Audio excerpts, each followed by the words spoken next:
Germany में job करना चाहते हो लेकिन पता नहीं है कि यहाँ पे सैलरीज कितनी मिलती हैं। जॉब के लिए अप्लाई करना है लेकिन ये नहीं पता कि कंपनी किस पोजीशन के लिए कितना पे करती है। जर्मनी में सबसे ज़्यादा अर्निंग प्रोफेशंस कौन से हैं और उनमें क्या सैलरी मिलती है। अगर ये सब सवाल आपके हैं तो इस वीडियो को ज़रूर देखो, क्योंकि इसमें मैं आपको जर्मनी में डिफरेंट प्रोफेशंस और इंडस्ट्रीज की सैलरीज के बारे में सारी डिटेल्स बताऊंगा। हेलो लीबे फ्रेंडे, वी गेट एस आई। हेलो फ्रेंड्स, कैसे हैं आप सब? आई होप आप सब लोग ठीक होंगे।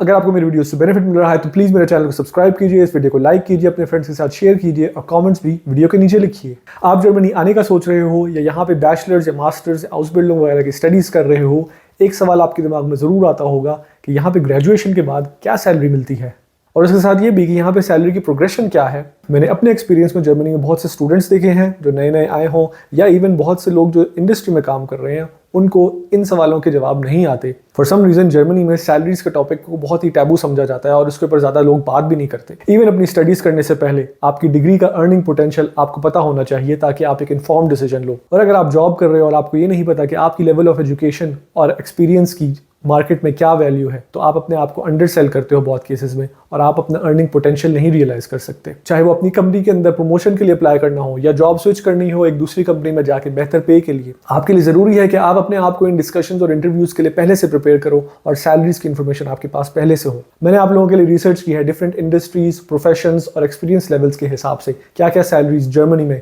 कॉमन है। तो मैं आपको थोड़ा सा ये बता देता हूँ कि क्या सोर्सेज थी जिनकी बेसिस पे मैंने ये रिसर्च की है। सबसे पहले स्टेपस्टोन, जो जर्मनी का एक बहुत बड़ा जॉब सर्च पोर्टल है, उन्होंने अपनी रिपोर्ट पब्लिश की है जिसमें उन्होंने जर्मनी की रीसेंट सैलरीज को सारी इंडस्ट्रीज में एनालाइज किया है। इसके अलावा levels.fyi जो IT और टेक से रिलेटेड जॉब्स के लिए एक बहुत अच्छी सोर्स है सैलरीज सर्च करने के लिए। और भी कुछ वेबसाइट्स हैं जो मैंने सर्च की है सैलरीज के डेटा को कंपाइल करने के लिए। इन सब को मैं वीडियो की डिस्क्रिप्शन में नीचे यहाँ पे लिंक कर रहा हूँ, तो आपने अगर डिटेल्स देखनी है तो इनको देखें। So let's begin. सबसे पहले बिग पिक्चर। जर्मनी में एक एवरेज वर्कर की सैलरी 2023 में 43,750 यूरोस पर ईयर है, यानी 39 लाख इंडियन रुपीस या 1 करोड़ 27 लाख पाकिस्तानी रुपीस आज के एक्सचेंज रेट के हिसाब से। पर मंथ ये सैलरी बनती है 3600 यूरोस, यानी 3,20,000 इंडियन रुपीस या 10,50,000 पाकिस्तानी रुपीस। एवरेज वर्कर की सैलरी का मतलब मीडियन सैलरी। इसको मैं थोड़ा सा एक्सप्लेन कर देता हूँ। अगर आप सारे सैलरी वालों को एक लाइन में अपनी सैलरी के हिसाब से खड़ा कर दें, सबसे पहला शख्स वो जिसकी सैलरी सबसे कम है और सबसे एंड पे वो शख्स जिसकी सैलरी सबसे ज़्यादा है, तो उस लाइन में जो शख्स बिल्कुल बीच में खड़ा होगा उसकी सैलरी मीडियन सैलरी कहलाती है। इन अदर वर्ड्स, जर्मनी में आधे लोग इस मीडियन सैलरी से कम अर्न करते हैं और आधे लोग इससे ज़्यादा। ये 3600 यूरोस वो अमाउंट नहीं जो मंथ के एंड पे आपके अकाउंट में ट्रांसफर होती है, जिसको नेट सैलरी कहते हैं। ये अमाउंट है ग्रोस सैलरी। ग्रोस सैलरी का मतलब ये कि इसमें से आपके सारे taxes, social contributions, health insurance वगैरह डिडक्ट होती हैं और उसके बाद आपके अकाउंट में एक अमाउंट ट्रांसफर होती है। फॉर एग्जांपल, अगर आप एक सिंगल पर्सन है और आपकी 3600 यूरोस ग्रोस सैलरी है, तो मंथ के एंड पे अप्रॉक्सीमेटली आपको 2400 यूरोस अकाउंट में ट्रांसफर होते हैं। ग्रोस और नेट सैलरी के बारे में आपको डिटेल एनालिसिस दूंगा नेक्स्ट वीडियो में, जिसको मैं यहाँ पे लिंक करूंगा, इसको देख लीजिएगा। अगर आप जर्मनी की डिफरेंट स्टेट्स को देखो तो उनमें सबसे ज़्यादा सैलरीज आपको बाडेन-württemberg, जहाँ मैं रहता हूँ, वहाँ और बवेरिया स्टेट में मिलेंगी। इनमें भी अगर आप इन स्टेट्स के कैपिटल सिटीज़ में रहते हो, फॉर एग्जांपल म्यूनिक या स्टुटगार्ट, तो यहाँ पे सैलरी सबसे ज़्यादा है। उसके अलावा जर्मनी के बाकी बड़े सिटीज़ जैसे फ्रैंकफर्ट, बर्लिन, हैम्बर्ग, यहाँ पे भी काफ़ी अच्छी सैलरीज हैं। Next point related to salaries है आपका एजुकेशन लेवल। जर्मनी में जनरली स्पीकिंग जितना ज़्यादा आपका एजुकेशन लेवल है उस हिसाब से आपकी सैलरी भी ज़्यादा होती है। तो अगर आप बगैर किसी यूनिवर्सिटी डिग्री के काम करना शुरू करते हो तो आपकी मीडियन सैलरी है अराउंड 41,000 यूरोस पर ईयर। जिसने कोई यूनिवर्सिटी डिग्री ली हो तो उसकी मीडियन सैलरी इंक्रीज होकर हो जाती है 58,000 Euros per year. Even university level education पे भी अगर आपकी मास्टर्स डिग्री है तो आपको बैचलर्स लेवल से ज़्यादा सैलरी मिलती है। और जर्मनी में मैंने ये ऑब्जर्व किया है कि अगर किसी ने PhD की है तो उसको मास्टर्स ग्रेजुएट से ज़्यादा सैलरी मिलती है। तो अब आते हैं इंडस्ट्रीज़ की तरफ। वो कौन सी इंडस्ट्रीज़ हैं जो जर्मनी में सबसे हाईएस्ट पेइंग है? तो इनमें से सबसे पहली है ऑटोमोटिव इंडस्ट्री, जहाँ पे मैं खुद काम करता हूँ। यहाँ पे एवरेज सैलरी है 62,500 यूरोस पर ईयर। इस इंडस्ट्रीज़ के बड़े एम्प्लॉयर्स कार मैन्युफैक्चरर्स जैसे BMW, Audi, Porsche, Mercedes Benz, जहाँ मैं काम करता हूँ, या Volkswagen वगैरह हैं। उसके बाद ऑटोमोटिव सप्लायर्स जैसे Bosch, Conti, Valeo, ZF, Aptiv वगैरह, ये भी काफ़ी बड़ी कंपनीज हैं और अच्छा पे करती हैं। इसके बाद देखते हैं IT इंडस्ट्री को। इसमें सबसे बड़ी कंपनीज अमेरिकन हैं, वो हैं Apple, Google, Microsoft, Amazon, IBM वगैरह। और जर्मनी की भी एक कंपनी IT जायंट SAP। तो मैंने IT और टेक जॉब से रिलेटेड levels.fyi पे रिसर्च की। सॉफ्टवेयर इंजीनियर्स के लिए मुझे मीडियन टोटल सैलरी मिली 82,700 यूरोस पर ईयर, जो कि मेरे हिसाब से रियलिस्टिक है। तो कमिंग बैक टू स्टेपस्टोन, उनके हिसाब से बैंकिंग वो इंडस्ट्री है जिसमें जर्मनी में सबसे ज़्यादा सैलरीज पे की थी 2023 में, वो थी 63,750 Euros per year. Banking industry के सबसे बड़े एम्प्लॉयर्स ऑफ कोर्स बैंक्स हैं, जैसे JP Morgan, Morgan Stanley, Deutsche bank, commerce bank. उसके बाद आती है एरोस्पेस इंडस्ट्री, जहाँ पे मीडियन सैलरी थी 57,750 यूरोस पर ईयर। इस इंडस्ट्री में सबसे बड़े एम्प्लॉयर्स हैं Airbus, DLR, Deutsche Zentrum für Luft- und Raumfahrt, Lufthansa Technik, European space agency ESA वगैरह। फार्मास्यूटिकल इंडस्ट्री भी जर्मनी की स्ट्रॉन्ग इंडस्ट्रीज में से एक है। इस इंडस्ट्री में आपकी मीडियन सैलरी होती है 57,250 यूरोस पर ईयर। इस इंडस्ट्री में सबसे बड़े एम्प्लॉयर्स हैं बायर, BASF, फाइजर, मैर्क, बायोनटेक वगैरह। फिर आते हैं कंसल्टिंग इंडस्ट्री की तरफ। स्टेपस्टोन रिपोर्ट के हिसाब से इसमें आपकी मीडियन सैलरी होती है अराउंड 54,000 यूरोस पर ईयर, जो मेरे हिसाब से थोड़ी कम उन्होंने बताई है। कंसल्टिंग इंडस्ट्री के सबसे बड़े एम्प्लॉयर्स हैं Deloitte, McKenzie, PwC, EY, BCG और KPMG। अगर आप जर्मनी की लो पेइंग इंडस्ट्रीज को देखें तो उनमें सबसे पहले है ट्रांसपोर्ट और लॉजिस्टिक्स, जहाँ पे आपकी मीडियन सैलरी होती है अराउंड 38,500 यूरोस पर ईयर।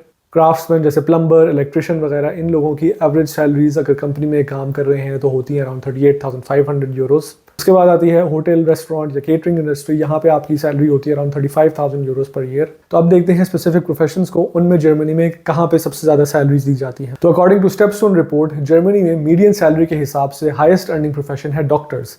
इनकी ईयरली सैलरी होती है अराउंड 94,750 यूरोस। अगर आप विदाउट एक्सपीरियंस इस प्रोफेशन में स्टार्ट करते हो तो आप अराउंड 60,000 यूरोस पर ईयर कमाते हो। 3 to 5 ईयर एक्सपीरियंस के बाद ये बढ़ के 74,000 यूरोस हो जाती है, और 10 ईयर्स एक्सपीरियंस के बाद इवन 120,000 यूरोस पर ईयर तक आप अर्न कर सकते हो एज अ डॉक्टर। अगर आप एज चीफ डॉक्टर यानी ओबर आर्ट्स प्रैक्टिस कर रहे हो तो आप 125,000 यूरोस पर ईयर अर्न करते हो मीडियन में। अगर आप एज ए स्पेशलिस्ट यानी फ़ाख आर्ट्स काम करते हो तो आपकी सैलरी अप्रॉक्सीमेटली 94,500 यूरोस होती है। अगर आप एज ए सिंपल डॉक्टर काम कर रहे हो तो 86,500 यूरोस आपकी सैलरी होती है, और एज ए डेंटिस्ट आप अर्न करते हो ऑन एवरेज 62,500 यूरोस। बैंकिंग और इंश्योरेंस रिलेटेड प्रोफेशंस में आपकी ईयरली सैलरी होती है अराउंड 57,000 यूरोस। अगर आप फ्रेश ग्रेजुएट हैं तो आपकी सैलरी स्टार्ट होती है अराउंड 44,000 यूरोस से।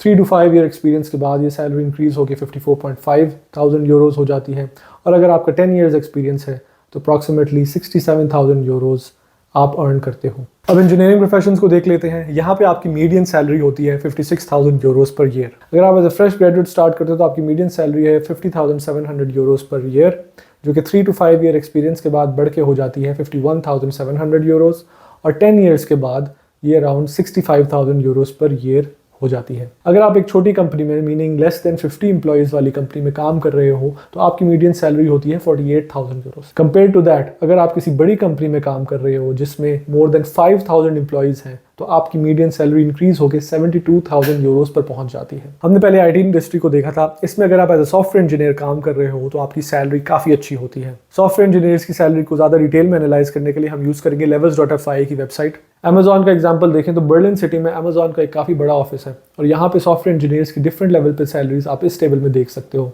अगर आप सॉफ्टवेयर डेवलपमेंट इंजीनियर 1 लेवल पे स्टार्ट करते हो, जो कि अमेजॉन में एक एंट्री लेवल जॉब है, तो उसमें आपकी टोटल कॉम्पनसेशन होती है अराउंड 90,000 यूरोस पर ईयर। इसमें आपका बेस कंपोनेंट होता है 72,600 यूरोस, आपके स्टॉक ऑप्शंस होते हैं 10,500 यूरोस पर ईयर, और bonus around 7,000 Euros per year होता है। इसी तरह आप STE 2 लेवल को देख लो तो 123,000 यूरोस, 3 लेवल पे 161, और अगर आप एक प्रिंसिपल SDE हो तो आपको 221,000 euros per year as an employee Amazon में देते हैं। अब आते हैं कंसल्टिंग जॉब्स की तरफ, जहाँ पे आपकी मीडियन सैलरी होती है अराउंड 54,000 यूरोस पर ईयर। अगर आप एक फ्रेश ग्रेजुएट हो तो आपकी स्टार्टिंग मीडियन सैलरी है अराउंड 50,000 यूरोस पर ईयर, जो आप 3 to 5 ईयर एक्सपीरियंस के साथ इंक्रीज करके 54,000 यूरोस पे ले आते हो।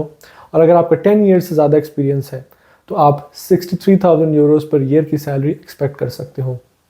इस ब्रांच में अगर आप एज ए कंसल्टेंट काम करते हो तो आपकी salary 59,000 euros, as business analyst 60,000 euros, senior consultant 67,750 euros, और अगर आप मैनेजर बन जाओ तो 87,000 यूरोस, और अगर आप कंसल्टिंग कंपनी में पार्टनर बन जाओ तो आपकी सैलरी होती है 153,000 यूरोस पर ईयर। कंसल्टिंग में आपकी पेज का एक बहुत बड़ा कंपोनेंट आपकी बोनसेस होते हैं जो ईयरली पे आउट होते हैं। ये बहुत वेरिएबल होते हैं, कंपनी की परफॉर्मेंस पर डिपेंड करता है। अगर आपके पास कंसल्टिंग या बाकी जो जॉब्स मैंने यहाँ पे डिस्कस किया उनके बारे में ज़्यादा इन्फॉर्मेशन है तो प्लीज़ कमेंट में ज़रूर शेयर कीजिए। तो इसके साथ मैं इस वीडियो के एंड पे आता हूँ। इस वीडियो में मैंने आपको एक ओवरऑल पिक्चर दी जर्मनी में जॉब मार्केट से रिलेटेड, सैलरीज के बारे में, different professions, different industries, different experience levels, क्या आप उसमें अर्न कर सकते हो। नेक्स्ट वीडियो में आपके साथ शेयर करूंगा जर्मनी में ग्रोस और नेट सैलरीज के बीच में क्या डिफरेंस है, यहाँ पे टैक्स और सोशल कॉन्ट्रीब्यूशंस क्या हैं। Thank you for watching, stay tuned for my next video.